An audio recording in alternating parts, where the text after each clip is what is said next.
Hey everybody, so Gary back here with the one and only legendary Mr. Bobby Simmons. Bobby, I appreciate you sitting down with me, man. Not a problem, man. I'm a fan for years, brother. Appreciate it, man. I mean, we've been doing it, for a minute, man. And we appreciate it. Blessed that, that we're still doing it, man. I'm happy about that. Real happy about that. That's good. But thanks for having me, though, man. Big up everybody. Bobby's always gonna be on fire. He's always on, man. So we appreciate that. Thank you very much. What you been up to, man? Well, actually, a lot of people have been asking me, man, since I stopped doing my show, Flava Videos. Right. I was doing Flava Videos for almost, God, we put in like 15 years doing live television. See that, man? Yeah, I mean, this brother's been in there. I remember sitting down with Ralph McDaniel. Oh yeah, who actually started out with. Exactly. I started out with first. Yeah. If you guys don't know, man, go dig in the archives. Go back. I saw things with you on YouTube. It's out there. Yeah. If you've been on a rock or whatever, go look, Google it. If you've been on a rock, then you need to get from under it. But Ralph was actually the guy who actually got my start with back in 86. Wow. When he was doing he actually started video music box prior to that, but I was able to work with him, and we started doing like promo shoots for his shows for the beginning of the show. So working with Ralph was like come on, he was the guy who started this whole thing. Right. So when I got the chance to do my video show, I wanted to do something more different. I actually used the videos to just entertain people, but I wanted to use the phone calls and me to do my stand-up. That was the interaction. Right, the interact. That was something different. Exactly. Yeah. So it was kind of cool because we did an afternoon show, then we did a late night show, and we show all the loop videos. So it was pretty fun, man. I remember that, man. We had a good Running time. home, flipping it on. Yeah, man. Watch that, and when mom went to sleep, then we watched it. But there were some moms who watched too. They was like, of course, and they calling they'd be like, hey, Bobby. I'd be like, hey, mom. That was the funny part, too. Yeah, man. Those phone calls, man. Yeah. Where did that come from, though? That took some ingenuity, because nobody was doing that. Well, actually, the phone call thing wasn't really my idea. It was actually presented to me by the guy who owned the station. Okay. And he said, look, well, actually, it was a good deal, because what he said, look, I'll give you studio time, and I'll cut a deal with you with the phones. So I said to myself, so in other words, I ain't got to pay for all this airtime, and you'll slice the phone lines with me. Now, the slice of the phone lines wasn't a big deal, but it was enough for me to carry my show and do what I need to do. So it was pretty much James Claddock's idea with the phone, but I figured out a way how to use it to interact with people. So it made it fun. So the people was with it. Big up to Brooklyn. I gotta say big up to Brooklyn, because Brooklyn would call me every night, show me love. It could be 3 o'clock in the morning. That's true. Brooklyn was on the phone talking about, yo, Bobby, this is such and such from Langston Hughes. And I'd be like, yo, what up, Langston Hughes? So big shout out to everybody in Brooklyn. And people don't know that before Biggie put out his album, Biggie actually called my show way before the Ready to Die album came out. And I wasn't really good friends with Biggie, like that. Actually, my partner Daddy-O was. More for my group Stetsosonic was more friends with Biggie, because he got to work with Biggie on the Junior Mafia album. But it was like real crazy that me and my partner Ray, who was my engineer, we would think back at the people who used to call the show before they became big celebrities. That's something too. Yeah, T-Boswell from TLC. Interviewed a lot of players in the game. Oh yeah, man. Everybody came through. You gotta respect that. We actually got a DVD that we put together now, and my manager who's here, Susie, we put together that's going to be coming out, and because I keep all the library of every episode of my show I do. From R. Kelly to Salt and Pepper to Eminem to Mary J. Blige, like everybody came across to my show. Look at this guy's face, man. If y'all don't know who Bobby is, man, so I'm serious. Go Google. You'll see some stuff out there. You're like, oh wow. But most people probably who's watching the show right now, most of them probably know my background with the group Stetsosonic. Right. Okay. You know what I'm saying? Those who's not familiar with the group Stetsosonic, we were actually the first original hip hop band. Everybody keep confusing the Roots and big shout out to Quest, who's a friend of mine. You know what I'm saying? No, because Quest and them is actually really the only hip hop act that when someone mentions that they're a hip hop band, he's the only one that quotes and say, well, we're just carrying the torch for what Stetsosonic did. Everybody else everybody else try to play invisible about it. but Questionum, they really like laid down like we were the blueprint for it. So big shout out to Questlove and the rest of the members of the Roots.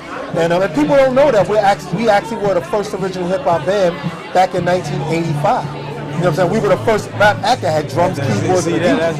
You're getting some knowledge. You're getting history. I ain't that old yet. That's what we about. But I'm saying, you gotta maintain. You found the fountain of youth. Well, I remember watching you on TV, dog. He said, serious. I found the fountain of youth. Man, that fountain of youth is in my house. I just turn on every morning, man. I'm in there. There you go. Well, that's hot, man. So, what are we working on now? Well, actually, right now, I'm working with a young lady out of Connecticut by the name of Erica Kane. She actually has the theme song to the VH1 show Hollywood Exits. The song is called Gotta Make It. I'm also working, I actually took on now managing an old school legendary artist. We're actually on tour now. We got a show coming up for whenever this airs. Y'all might see it before then or after, but we'll be on tour.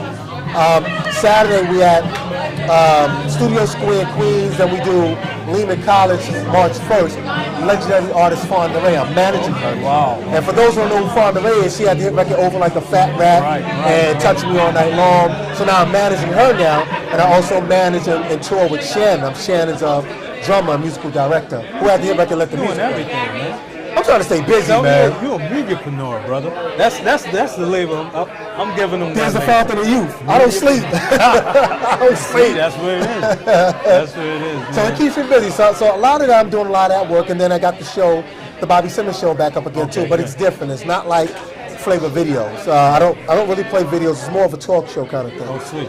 Yeah. So I already had guests like Dana Dane was on the show. Tony Marshburn. Now, I don't know if the name is familiar to you, but Tony Marshburn was a 14-year-old girl back in '83, and she had the record back in '83 called Video Burnout. She sounded like a little kid. If you Google it and remember the records, I'm going to be like, oh, but anyway, Tony, she was on my show, and she do a lot of background work for like Mariah Carey. Okay. She actually on tour with us with Lisa on the freestyle tour. So I had a couple of guests on my show, man, and we got more coming up. I got Al Sharpton's coming on my show as well. Okay. So yeah, we're doing a lot of. It's more of a talk show than what I was doing with Flava Video. How is that different from? In terms of the work. It's actually really no different because when I was doing Flava Videos, I did pretty much the same thing. Yeah, I remember except the interview. Except for this one is a little bit more where I didn't really have politicians on my show on Flava Videos. On this one, to have politicians on the show, and not only politicians but poets, actors. I actually have Frances Lozano on my show. She was the actress who did the movie 36 Saint.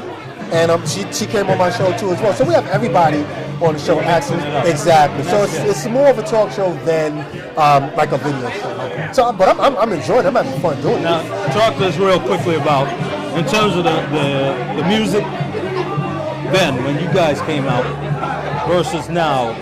There's been a big shift in terms of, the quality and what have you. Right. How do you view what's happening now in terms of the game? I'm not mad at a lot of the music that's out today. Okay. I am a little bit mad at some of the artists. I told someone, I said, today in music, artists is losing their soul because of the fact that they allow the industry still proves that they pulling the strings. Oh, yeah. You know what I'm saying? And then you got some artists who say, oh, I'm an artist, it's what I want to do. And it's like, there's a lot of artists I came across. For a perfect example, I don't have a problem putting this out there. Put it out there, man. Someone like Nicki Minaj, who I've known, who's been on my show, Flava Video Show, back in the 90s. And she wasn't Nicki Minaj, and she was in Bow-Legged Lou's son's group from the group Full Force called Lou and the All-Stars. History. And I played their video on my show. So Nicki's character that you see her as now wasn't who she was then. Right. Now, no disrespect. Nicki, as a freestyle MC, she was cold. Okay. But the stuff she's doing now, no disrespect, Nicki, if you've seen this, but we're seeing that the industry is still pulling the strings. So we don't. It's not that I'm putting you down. It's just that we try to get people who come in and say, but that's real. Be artistic and go with your artistic rights. But again, the dollar speaks faster than the art, and that's what I meant by people are losing their souls because their souls are being paid for. There's a lot of mimicking going on. There you go. That's a record. I wonder if we can make that record. Why not, man? Your soul. What did I say? Y'all gotta plan that. We got that for you, man. Your soul is for sale, and you can lose it. That's a record right there. You know. Bobby Simmons, man. right? Keeping it real. So, but I'm happy with the direction some of it is going in the industry, though. But we're not mad. There's some ingenuity going on. Yeah. And but we continue to do what we do, and that's why we're here and you're here too. Not that many people still get out to events like this and get to speak to people, man. And I love social media. My manager tells me you gotta be on social media. Well, that's what I was getting ready to ask you. Oh, she beats me in the head every time with that. And I'm like, okay, I'll be on Instagram. Well, my thing is talking to people. And people talking. That's to your me. thing, yeah. Definitely. Exactly. Talk to me. So when you go home, you can be like, Bobby's stupid. You know what I'm saying? Then So I'm more of a let's confront each other and still do business. And I'll pick up a phone call if you call me. Right. You know what I'm saying? See, there you go. So I'm all about that. All right. So that social media thing. I mean, we still got to work it. It's here. It's got to be worked in. I'm not saying boo to that. It works. You know what I'm saying? Right. But so hit the folks with your website, the Twitter. How can they contact? Well, people actually can get at me if you want to email. For an example, if you want to do any bookings for the hip hop band Stetsosonic or Farm to Rave, you can hit me up at stetsosonic@gmail.com. People can hit me up on Facebook under my name, Bobby Simmons. There is hundreds of Bobby Simmons, but I guess mine is in capital letters. I don't know how they do it. Or you can hit me up on Instagram, which is under BSBVBK, which stands for Bobby Simmons Brownsville, Brooklyn. Okay, that's nice. I like that. I like that. Or Twitter, same thing, BSBVBK. So you can hit me up on that, any contact, and or hit my manager at SuzzOrLoose.com, which is spelled SuzzOrLose.com, SuzzOrLoose.com. Right. So anybody would holler. I'm sure she's on your website. Oh yeah. Definitely go to the website. Check my man Bobby out. Yeah. He's doing big things. Appreciate it, man. I appreciate that you even had me on, man. Oh, come on, really, man. I want to talk to everybody. Your audience is big. I want them. You know what I'm saying? I see y'all. Don't think I don't see y'all. What you doing? Thanks again, Bobby. No problem, baby, man. Appreciate it. Peace.